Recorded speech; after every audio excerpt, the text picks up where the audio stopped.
بسم اللہ الرحمن الرحیم بسم اللہ الرحمن الرحیم النوع الخامس مما يحرم التکسب به ماہ مبارک کی تعطیلات، تقریباً 1.5 مہینے کا وقفہ۔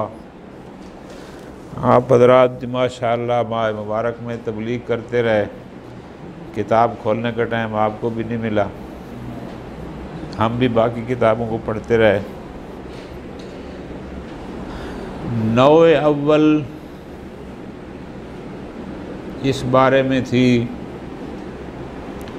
کہ آیان نجسہ اور متنجسہ ان سے کاسب کرنا، ان سے کمانا جائز ہے، جائز نہیں ہے، کس صورت میں جائز ہے، ساری تفصیلات 8 مسئلے یہی تھے نا جی۔ نوع ثانی اس بارے میں تھی کہ ما لا یقصد منہا بوجہ الخاص الا الحرام، کہ وہ شے جب تک اس کیفیت میں ہے سوائے حرام کے کوئی اور مقصود نہیں ہے، اس سے کاسب کا جائز اور ناجائز ہونا، یہ دوسری تھی۔ تیسری فصل اس بارے میں تھی کہ ہر وہ شے جس میں منافع محللہ معتدہ نہ ہوں، پست چیزیں، گھٹیا چیزیں، حقیر چیزیں ہوں۔ چوتھی نوع ہمارا آپ چھٹی پر تھے، اس بارے میں تھی کہ کچھ افعال من حیث الافعال حرام تھے، جب وہ فعل حرام ہے تو اس فعل کو ذریعہ کسب قرار دینا، اس کے ذریعے اکتساب کرنا، اگرچہ درمیان میں ان افعال کا ذکر بھی آ گیا کہ جیسے غیبت شیبت ہو گیا، فلان آ گیا کہ جو کسب کا ذریعہ نہیں ہے، لیکن اکثر تھا کہ وہ فعل من حیث الفعل حرام تھا، اس کے ذریعے کسب کی بات۔ یہ 4 نوعیں اس بارے میں تھی۔ 5ویں نوع احمد آغا بالکل مزیدار بحث ہے، دقیق بحث ہے، توجہ کریں گے تو بہت لطف آئے گا۔ یہ بحث ہے اخذ الاجرت علی الواجبات، پوری توجہ۔ آج ہم نے اس میں صرف تھوڑا سا پڑھنا ہے کہ کون سا واجب ہے جس کی اس نوع خامس میں بحث ہے۔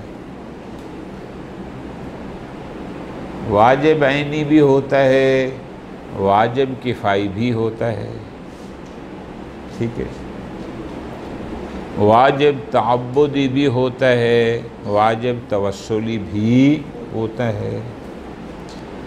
یہ جو موضوع چل رہا ہے کہ نوع خامس میں کہ آخذ الاجرت علی الواجب حرام ام لا، ایک صرف آج ہم نے موضوع کی بحث کرنی ہے۔ فلاں فلاں بزرگوار نے یہ فرمایا کہ آخذ الاجرت علی الواجب حرام علی المشہور،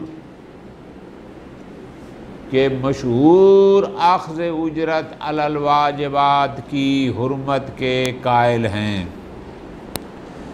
کسی بزرگوار نے کہا اخذ اجرت علی الواجبات کی حرمت پر اجماع قائم ہے۔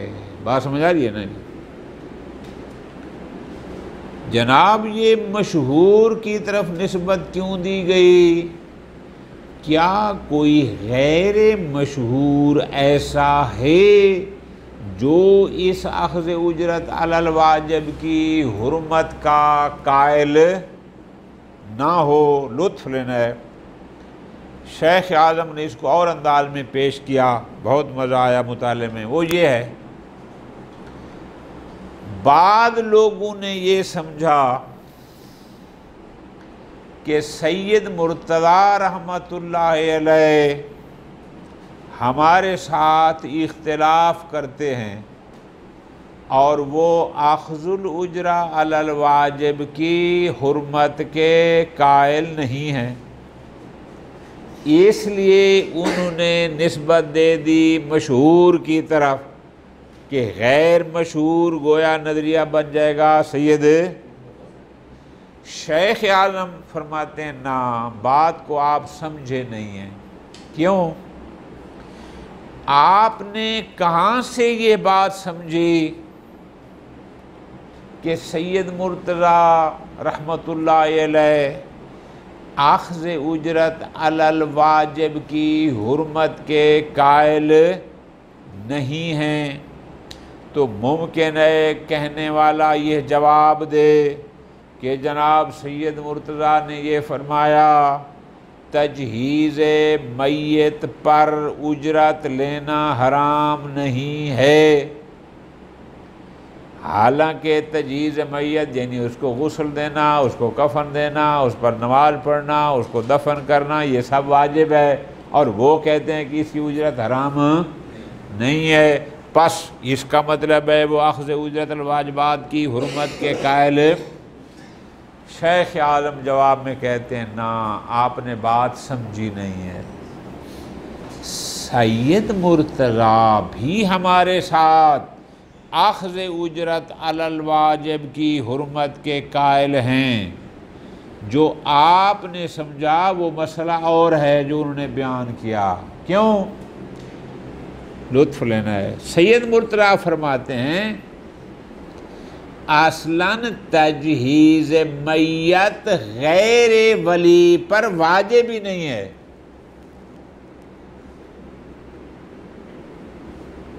تو جب تجہیز میت غیر ولی پر واجب نہیں ہے تو پھر اجرت دینے میں کیا حرج ہے؟ یعنی ایک ہوتی ہے نا صغریٰ، اگر وہ یوں کہتے کہ تجہیز میت غیر ولی پر بھی ولی کی طرح واجب ہے اور پھر آگے کہتے کہ اجرت لینا حرام نہیں ہے، پھر تو آپ کی بات تھی ٹھیک۔ وہ اصلاً صغروی بحث کرتے ہیں، وہ فرماتے ہیں تجہیز المیت غیر ولی پر، تو جب واجب ہی نہیں ہے، ہمارا موضوع بحث کبریٰ کا ہے کہ آیا واجبات پر اجرت لینا جائز ہے یا جائز؟ وہ اس کی بات نہیں کر رہے، وہ تو پہلی بات کر رہے ہیں، وہ فرما رہے ہیں تجہیز میت غیر ولی پر واجب۔ تو جب واجب ہی نہیں ہے تو پھر اصل کبروی بحث میں وہ آتے ہی۔ آپ نے بات کو سمجھا؟ کلیہ میں وہ بھی ہمارے ساتھ متفق ہیں کہ اخذ اجرت الواجب صحیح نہیں ہے، وہ صغروی بات ہے کہ آیا تجہیز میت غیر ولی پر واجب ہے یا نہیں ہے، وہ کہتے ہیں نہیں ہے۔ ٹھیک ہو گیا؟ خوب، اب ہم آتے ہیں موضوع کی طرف۔ کون سا واجب ہے جو ہمارا محل بحث ہے؟ لطف رہنے گا۔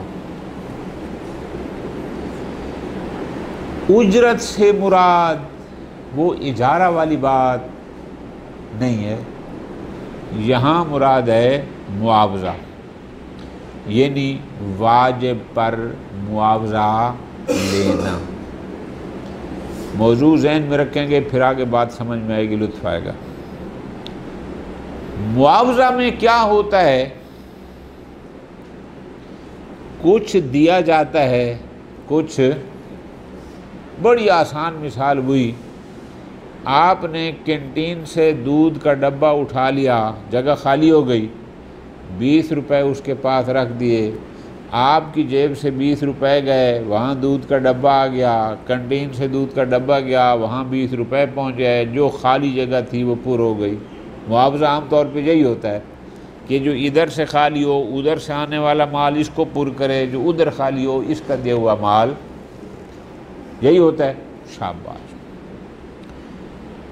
یہاں کون سی واجب پر اجرت اور معاوضہ کی بحث ہے؟ لطف لینے آگا۔ یہ وہاں بحث ہے کہ جب کوئی اجرت دے، بادل کرے، 100 روپیہ، 1000، 2000 دے، تو مقابل میں اس کو بھی کچھ ملے۔ کیوں؟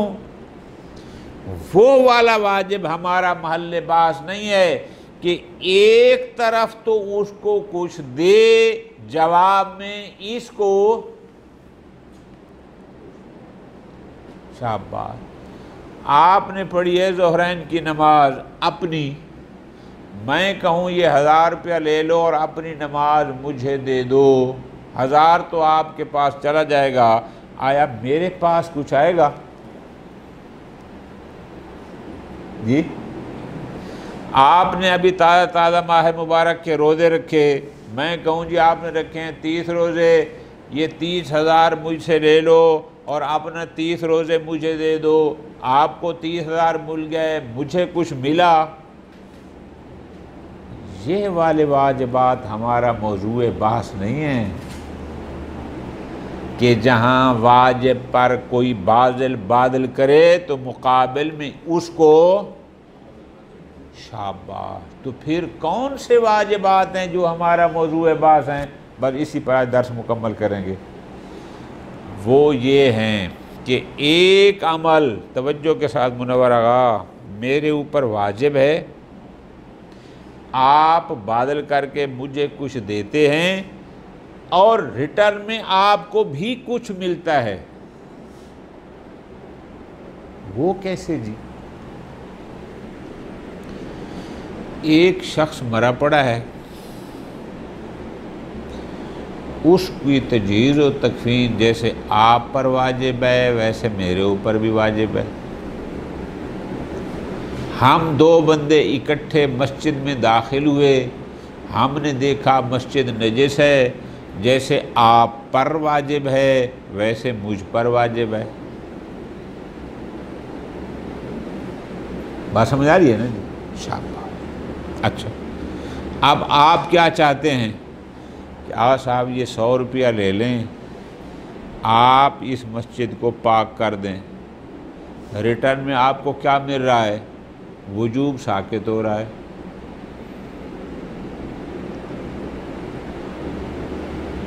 بات سمجھ آ گئی؟ آقا صاحب آپ اس میت کو دفن کر دیں، یہ 1000 روپیہ لے لو، جناب بدلے میں آپ کو کیا ملا؟ وہ جو دفن میت کا واجب کفائی میرے اوپر کھڑا تھا کہ جب میں دفن کر دوں گا آپ سے وہ ساکت، پورے لطف لینا ہے موضوع میں، ٹھیک ہے؟ اب یہاں معاوضے کا اصول تو ہو گیا پورا کہ کوئی عقل مال بالباطل نہیں ہے، اگر کچھ دیا جا رہا ہے تو جواب میں کچھ حاصل بھی ہو رہا ہے، لہذا معاوضے کے قانون میں تو کوئی مسئلہ نہیں ہے۔ نقطہ سمجھ آئے؟ پھر بحث کیوں ہے؟ لطف لینا ہے۔ بحث یہ ہے کہ وہ وجوب جو آلریڈی میرے اوپر پہلے سے ہے، آیا وہ معنی بنتا ہے اس معاوضہ کی صحت میں یا نہیں بنتا؟ بس اسی کو ذہن میں رکھنا ہے، یہی ہماری بات ہے۔ ہم 2 بندے ہیں، بالکل آسان مثال ذہن میں رکھیں، پھر آگے بات آسان ہوگی۔ اکٹھے مسجد میں داخل ہوئے، ہم دونوں دیکھا کہ مسجد نجس ہے، آپ پر بھی واجب میرے اوپر بھی۔ آپ کہتے ہیں آقا صاحب یہ 500 روپے لے لیں، آپ اس مسجد کو پاک کر دیں، ٹھیک؟ 500 آ گیا، اب سوال ہوگا کہ ادھر سے تو 500 آیا، اس دینے والے کو کیا ملا؟ جواب آئے گا جناب اس سے وجوب ساقط ہو گیا، اس کا مطلب ہے کچھ دیا گیا کچھ لیا گیا۔ لیکن بات اس میں ہے کہ وہ جو میں 500 لے رہا ہوں، کیا اس طہارت مسجد کا وجوب جو آلریڈی میرے اوپر پہلے سے ہے، یہ وجوب مانع عن المعاوضہ عن الاجرہ بنتا ہے یا نہیں بنتا؟ پوری نو میں یہ ہمارا موضوع ہے۔ اتنی بات سمجھ میں آئی؟ سمجھ آئی بات؟ موضوع ہمارا یہ ہے کہ ایک واجب کا وجوب، جیسے میں نے گزارش کیا، طہارت المسجد میرے اوپر واجب ہے، آیا یہ واجب مانع بنتا ہے کہ میں کسی سے کچھ نہ لوں، یا یہ مانے اگر مانے ہوگا تو نتیجہ کیا ہوگا؟ مسجد پاک کرنا تو واجب ہے، لیکن میں اس 500 کا مالک نہیں بنوں گا۔ اور اگر یہ مانے نہ بنا، بحث آئے گی نا آگے، تو اس کا مطلب ہے مسجد بھی پاک ہو جائے گی، پلس یہ ہے کہ میں 500 کا مالک بن جاؤں گا۔ دینے والے کا ذمہ تو ویسے بھی بری ہو سکتا ہے، وجوب ساقط ہو سکتا ہے جب میں اس کو پاک کر دوں گا، بحث اس میں نہیں ہے، چونکہ واجب کفائی کا حکم یہ ہوتا ہے جب بھی کوئی ایک اس کو انجام دے دے باقیوں سے، بحث اس میں نہیں ہے، بحث ہماری اس میں ہے کہ اس کا دیا ہوا مال جو بعنوان معاوضہ میرے پاس آ رہا تھا، کیا میرے اوپر وجوب جو ہے وہ اس آنے والے مال کے لیے رکاوٹ بنتا ہے یا نہیں؟ یہ ہے ہمارا موضوع۔ اس کا مطلب وہ جو پہلے گزارش کی کہ جو ہم روزمرہ کی نمازیں پڑھتے ہیں وہ ہمارا موضوع نہیں ہے، کیوں؟ چونکہ وہ قطعاً ادھر آ ہی نہیں سکتا کہ میں کہوں جی 30,000 لے لو، 30 روزوں کا 30 روز مجھے دو، قطعاً ایسا ہو ہی، لہذا وہ والے واجبات ہو گئے خارج، ان کی بات نہیں ہے، یہ ان واجبات کی بات ہے کہ بادل کرنے سے کچھ اس کو حاصل بھی ٹھیک ہو گیا۔ اچھا، یہ تو ہو گئی واجب کفائی کی مثال۔ واجب عینی کی مثال بھی لے سکتے ہیں۔ ایک گاؤں میں ایک ہی قاضی ہے جو معیار قضاوت پر پورا اترتا ہے، اس پر قضاوت واجب شاباش، ٹھیک ہو گیا جی۔ اب ایک شخص آ گیا گاؤں کا، وہ کہتے ہیں محترم قاضی صاحب یہ 1000 روپیہ لے لیں اور ذرا میرا کیس سن لیں، یہ نہیں کہتا کہ میرے حق میں فیصلہ کریں، اس کا فیصلہ کر دیں جو بھی ہے۔ اب اس دینے والے کو کیا مل رہا ہے کہ اس کا کیس جو لٹکا ہوا تھا اس کا فیصلہ ہو جائے گا، حق اور باطل کی تمیز ہو جائے گی، ریٹرن میں اس کو مل رہا ہے۔ مسئلہ ہے اس قاضی صاحب پر کہ اس پر جو قضاوت واجب عینی تھی، آیا یہ وجوب عینی اس معاوضے کے لیے مانع بنتا ہے یا نہیں بنتا؟ یہ ہے ہمارا موضوع بحث، اخذ اجرت علی الشابہ۔ موضوع سمجھا گیا آج جی؟ اسی پر انشاءاللہ ہماری لمبی چوڑی۔ اب اس کا مطلب وہ جو ہم نے جو باقی چیزیں ہیں کہ جہاں اصلاً کچھ دینے والے کو نہیں ملتا، وہ ہمارا موضوع بحث ہی نہیں ہے، وہ تو عقل مال بل 30,000 لے کے مہینے کے روزے مجھے دے دو، یقیناً یہ باطل ہے۔ کیوں؟ اس لیے کہ وہ روزے ادھر آ ہی نہیں سکتے، نہ ان کا اس کو کچھ جواب میں ملنا ہی۔ ہمارا موضوع وہ واجب ہے کہ جو واجب پر بدل کر رہا ہے اس باذل کو بھی کچھ نہ کچھ مل رہا ہے، تو جس پر واجب ہے آیا اس کا وجوب اس اخذ عوض میں، اخذ اجرت کے لیے مانع بنتا ہے یا؟ یہ ہمارا موضوع ہے بس، ٹھیک ہوگا؟ اسی کو انشاءاللہ لے کر چلیں گے۔ النوع الخامس، 5ویں نوع کہ جن سے تکسب حرام ہے، فرماتے ہیں ما یجب علی الانسان فعلہ، وہ جس کا کرنا انسان پر واجب ہو، چاہے وہ واجب عینی ہو، چاہے واجب کفائی ہو، چاہے واجب تعبدی ہو، چاہے واجب توسلی ہو۔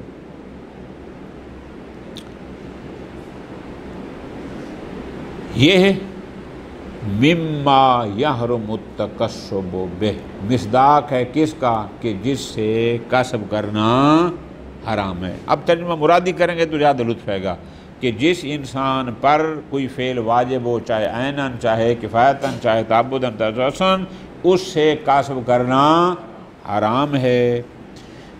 علی المشہور کما فی المسالک، شہید ثانی نے اس حرمت کی نسبت دی ہے مشہور کی طرف۔ مسالک میں کیا کہا کہ مشہور یہ ہے کہ اس سے کسب کرنا حرام. ٹھیک ہو گیا. بل عن مجمع البرہان، محقق اردبیلی رحمۃ اللہ علیہ، کتاب ہے مجمع الفائدۃ والبرہان، انہوں نے یہ کہا کہ ان دلیلہ الاجماع، کہ شاید اس حرمت کی دلیل اجماع ہے. ٹھیک ہو گیا. سوال مقدر کہ اگر اجماع ہے تو صاحب مسالک شہید ثانی کو کیا ضرورت ہے کہ انہوں نے اس حرمت کی نسبت شاباش مشہور کی طرف. آیا کوئی غیر مشہور قول ہے کہ جو اس کی حرمت کا قائل نہ ہو؟ غور، لطف آئے گا. وَالظَّاهِرَ أَنَّ نِسْبَتَهُ إِلَى الشُّهْرَةِ فِي الْمَسَالِكِ، شیخ عالم کیا فرماتے ہیں؟ اللہ ظاہر یہ لگتا ہے کہ یہ جو شہید ثانی نے حرمت کی نسبت دی ہے نا مشہور کی طرف، یہ شاید فی مقابل قول سید. اچھا کیوں؟ اب عبارت بہت تھوڑی ہے، مطلب زیادہ ہے، لطف لینا.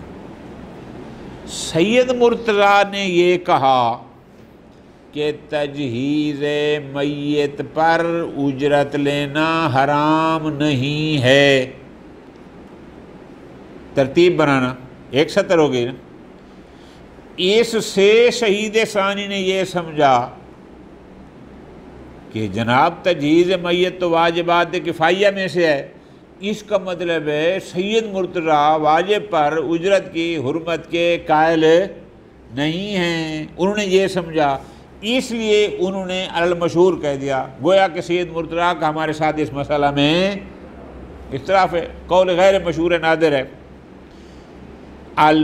شیخ اعظم کا جواب ذرا سمجھنا، لطف آئے گا. یہ بالکل عجیب انداز ہے. فرماتے ہیں آپ نے سمجھا نہیں ہے، سید مرتضیٰ اخذ اجرت علی الواجبات کی حرمت کی بات نہیں کر رہے، وہ صغرا کی بات کر رہے ہیں. وہ کہتے ہیں اصلاً تجہیز المیت غیر ولی پر واجب ہی نہیں، تو جب واجب نہیں ہے پس اجرت لینا بھی. المخالف فی وجوب تجہیز المیت علی غیر الولی، وہ صغرا کی بات کر رہے ہیں کہ غیر ولی پر تجہیز میت واجب، لا فی حرمت اخذ الاجرت، نہ یہ کہ وہ یہ کہہ رہے ہوں کہ غیر ولی پر بھی تجہیز واجب ہے اور پھر بھی اجرت لینا حرام نہیں ہے. نہ وہ یہ بات وہ صغروی بات کر رہے تھے. پر نتیجہ کیا ہوا؟ وہ بھی ہمارے ساتھ اس مسئلہ میں کبرا میں متفق ہیں کہ اخذ الاجرت واجب حرام ہے. وہ صغری بات ہے، وہ کہتے ہیں غیر ولی پر تجہیز واجب نہیں ہے، ہم کہتے ہیں واجب. ختم. وفی جامع المقاصد، محقق ثانی وہ فرماتے ہیں الاجماع علی عدم جواز اخذ العجرہ علی تعلیم صیغۃ النکاح او القائها علی المتعاقدین، متعاقدین کو صیغہ نکاح کی تعلیم دینا یا اس کا القاء کرنے پر دینا جائز نہیں. اجماع ہے کہ یہ جائز.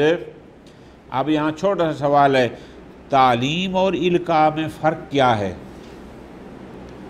تعلیم کا معنی ہو جان دوسرے کو سمجھانا، مفہوم، مطلب، معنی سمجھانا، بعد میں وہ اپنے نکاح خود پڑھتا رہے. القاء کا مطلب ہوتا ہے تلقین. کیا؟ کہ بھئی جیسے میں پڑھتا ہوں اسی طرح تو میرے ساتھ ساتھ پڑھتا، چاہے اگلے بندے کوئی سمجھ آئے چاہے نہ آئے. یہ فرق ہوتا ہے. لڑکا اور لڑکی بیٹھے ہیں، مولانا کیا کہتا ہے؟ جیسے جیسے میں عربی پڑھتا جاؤں تم بھی اسی طرح پڑھتے آؤ. یہ ہو گیا القاء. تعلیم کا معنی کیا ہو گیا؟ کہ نہیں، ان دونوں کو بیٹھ کر صیغے سمجھائے، ان کے مفہوم سمجھائے، ان کے مطالعے سمجھا دے اور بعد میں کہے کہ آپ خود پڑھتے رہو. مثلا یہ فرق ہوتا ہے. ختم ہوگی بات. اچھا، وَكَأَنَّ لِمِثْلِ هَذَا وَنَحْوِهِ، شاید اسی عبارت کی وجہ سے ایسے بزرگان سے صاحب ریاض نے فرمایا کہ أَنَّ عَلَى هَذَا الْحُكْمِ الْإِجْمَاعِ فِي كَلَامِ جَمَاعَ، کہ اس اخذ اجرت واجب والے مسئلہ کی حرمت پر گویا کہ علماء کا اجماع ہے، وَهُوَ الْحُجَّةُ، اور علماء کا اصولی بات ہے کہ نقل اجماع باخبار الواحد حجت ہے یا نہیں ہے، ان کے نزدیک حجت ہے۔ شیخ عالم الرسائل میں کہا کہ حجت نہیں ہے، خور علیحدہ بات ہے۔ یہ تو ہو گیا نقل اقوال کہ علماء نے کہا کیا ہے۔ شیخ عالم فرماتے ہیں وَعْلَمْ أَنَّ مَوْضُوعَ هَذِهِ الْمَسْأَلَةِ، سب سے پہلے ہم اس مسئلہ کے کہ کس واجب کی بات ہو رہی ہے، کہاں بات ہے کہ اجرت حرام ہے یا حرام نہیں ہے، کون سا واجب کی اقسام ہے۔ جواب فرماتے ہیں یہ جو مسئلہ ہم نے چھیڑا ہے نوع خامس میں، اس سے ہمارا موضوع مسئلہ یہ ہے اذا کان للواجب علی العامل منفعۃ تعود الی من یبذل بإزائہ المال، کہ ایک واجب میں ایک عامل ہوگا اور جس نے مسجد کو پاک کرنا ہے مثلا یا دفن کرنا ہے یا فلاں عامل ہو گیا۔ فرماتے ہیں اگر اس واجب کی عامل کی ایسی منفعت ہے کہ وہ منفعت ادھر جاتی ہے جس نے مال باذل کیا، میں نے آپ کو مثال دی کہ جس نے 500 دیا ہے، اس نے مسجد کو پاک کیا تو اس کی منفعت ادھر جائے، کیا اس سے واجب ساقط ہو جائے گا۔ یا اگر 1000 روپیہ لیا، اس نے نماز پڑھا دی، دفن کر دیا، اس سے ساقط، ایک منفعت ہے نا کہ جو اس باذل کو بھی مقابل میں کچھ نہ کچھ مل رہا ہے۔ کما لو کانا کفائی، مثال دے رہے ہیں، مثلا ایک واجب کفائی تھا 2 بندوں پر، وَأَرَادَ سَقُوطَهُ مِنْهُ، یہ ایک بندہ چاہتا ہے کہ مجھ سے یہ واجب کفائی ساقط ہو جائے، اب اس نے کیا کیا، فَاسْتَأْجَرَ غَيْرَهُ، دوسرے کو اجیر بنا لیا کہ یار مسجد نجس ہے، میرے اوپر بھی واجب ہے پاک کرنا، تیرے اوپر بھی، تو یہ 500 روپیہ لے کے اس کو پاک کر دے تاکہ میرے اوپر بھی واجب شابہ، یہ کفائی کی مثال۔ او کون عینی عامل، یا وہ واجب عامل پر جس نے کام کرنا اس پر واجب عینی تھا، لیکن راجع نفع منہ، لیکن جب وہ اپنے واجب عینی کو انجام دیتا ہے تو اس کی منفعت باذل مال کی طرف جاتی ہے۔ کیسے؟ کل قضاء للمدعی اذا واجب عینا، ایک ہی قاضی تھا، اس پر قضاوت واجب عینی تھی، لیکن مدعی کہتے ہیں جناب یہ 5000 روپیہ لیں، ہمارا مقدمہ سنیں اور فیصلہ سنیں، یہ نہیں کہتا کہ رشوت کے طور پر بس فیصلہ سنا دیں۔ اب وہ جب 5000 لیتا ہے تو اس کی منفعت مدعی کو کیا ہے کہ اس میں حق و باطل کا فیصلہ ہو جائے گا، تمیز ہو جائے گی، تو منفعت اس کو بھی جا رہی ہے۔ یہ ہے ہمارا موضوع کہ اب آیا اس بندے کے لیے جس پر آلریڈی وہ حکام واجب تھا، چاہے کفائی چاہے عینی، آیا یہ اس سے کچھ لے سکتا ہے یا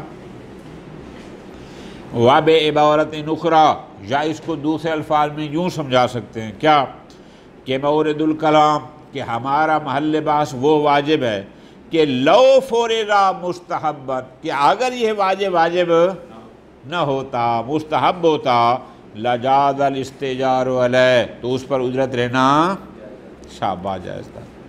کیوں؟ لأن الکلام، چونکہ ہمارا جو موضوع بحث ہے وہ اس میں ہے کہ فی کون مجرد الوجوب علی شخص، کہ کسی شخص پر کسی واجب کا وجوب، او مسجد کی تطہیر کا وجوب، دفن میت کا وجوب فلاں، مانعاً عن اخذ الاجرت علیہ، کیا وہ وجوب اخذ اجرت میں مانع ہے؟